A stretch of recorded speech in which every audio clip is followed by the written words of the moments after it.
เนี่ยเป็นเรื่องของไอ้แจ๊ดน้องชายผมเองครับไอ้แจ๊ดมันเป็นลูกของอาศักเนี่ยเขาก็มีอาชีพเป็นช่างสักแถมบ้านเขายังมีสวนกล้วยพอว่างๆแกก็ชอบสักให้ลูกเล่นไปเรื่อยอ่ะพอมันอายุ18สงสัยพ่อจะเบื่อหน้ามัน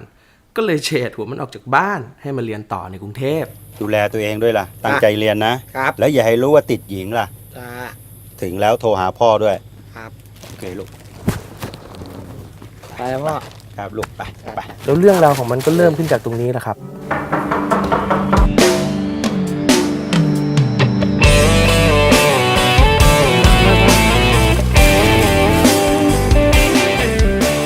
ความซวยมันตกอยู่กับผมเนี่ยสิเอาพ่อมันฝากไว้กับผม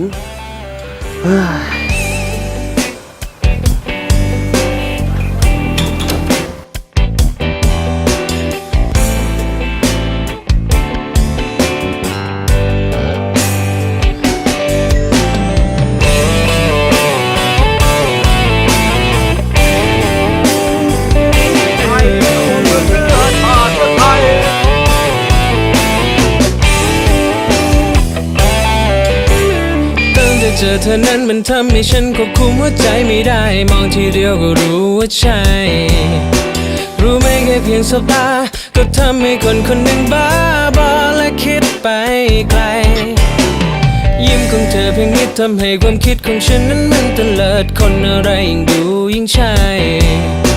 ตกหลุมรักเธอก็แล้ววันนี้ก็คงไม่แคล้วคิดถึงเธอ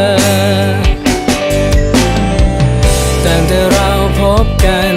มันก็เหมือนเปลี่ยนโลกไปทั้งใบจะไม่เคยรักใครก็รักง่าย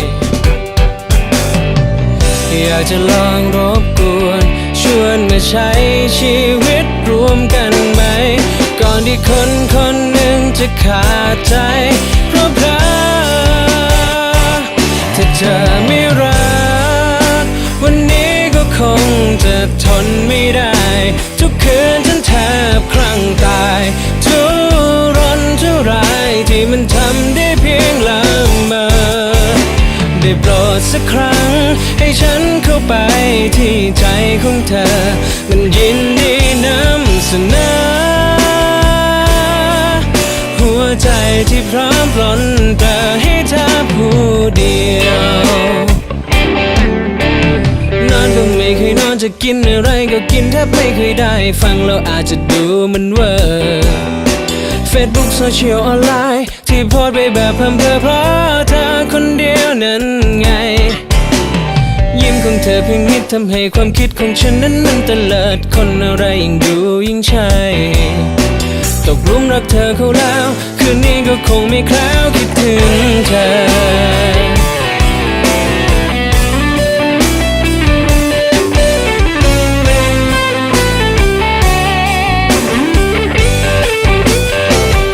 สวัสดีครับผมแจ๊บบ้านเพครับอ๋อ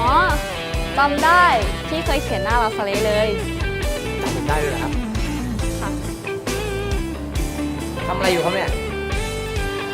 กำลังเขียนป้ายชวนคนมาเต้นอ่ะให้ผมแทรกตัวเข้ามาช่วยครับไม่เป็นไรจ้ะขอบใจนะผมขอสมัครเต้นด้วยได้ไหมครับงั้นซ้อมมาเยอะๆแล้วกัน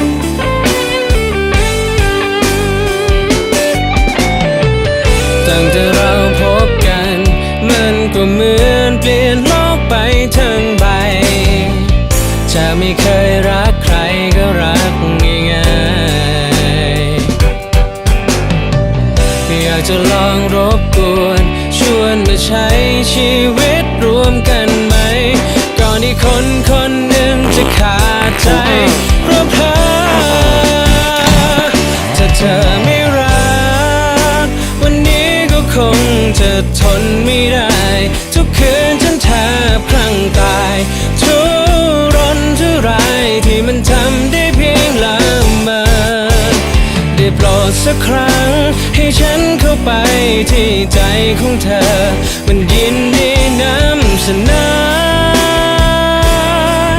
หัวใจที่พร้อมปลนเปลือยให้เธอผู้เดียวแจมเต้นอะไรวะผมจะไปประกวดเต้นพี่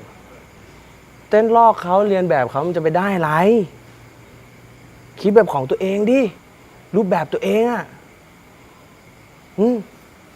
เอามือมาเฉียบขาดมาก ขอบคุณมากเว้ยโอเค ฉันขอวอนยิ่งเปิดเผยให้ยอมสาบานก็ได้เลย ไม่เคยรักใครอย่างนี้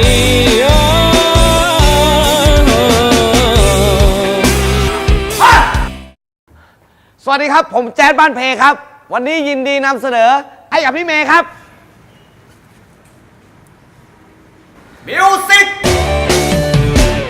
ถ้าเธอไม่รักวันนี้ก็คงจะทนไม่ได้ ทุกคืนฉันแทบคลั่งตายทุรนทุรายที่มันทำได้เพียงละเมอ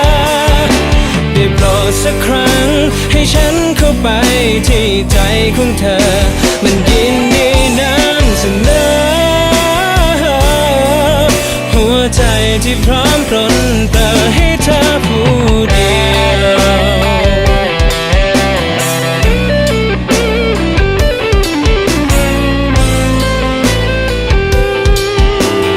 ยินดีนำเสนอให้เธอคนเดียว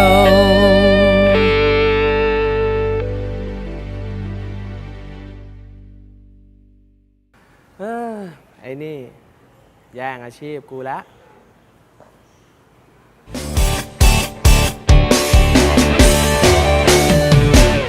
ถ้าเธอไม่รักวันนี้ก็คงจะทนไม่ได้ ทุกคืนฉันแทบคลั่งตายทุรนทุรายที่มันทำได้เพียงละเมอได้โปรดสักครั้งให้ฉันเข้า หนูมีเรื่องจะขอร้อง สวัสดีครับอาซาไอ้แจ๊ดมันกำลังรออยู่ข้างในเลยครับอาเชิญครับ อีนี่บอกแล้วว่าอย่าติดหญิง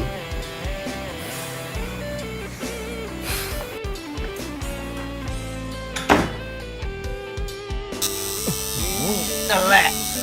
โอ้ยเบาเบาเบาเบาเบาเบาเบาเบา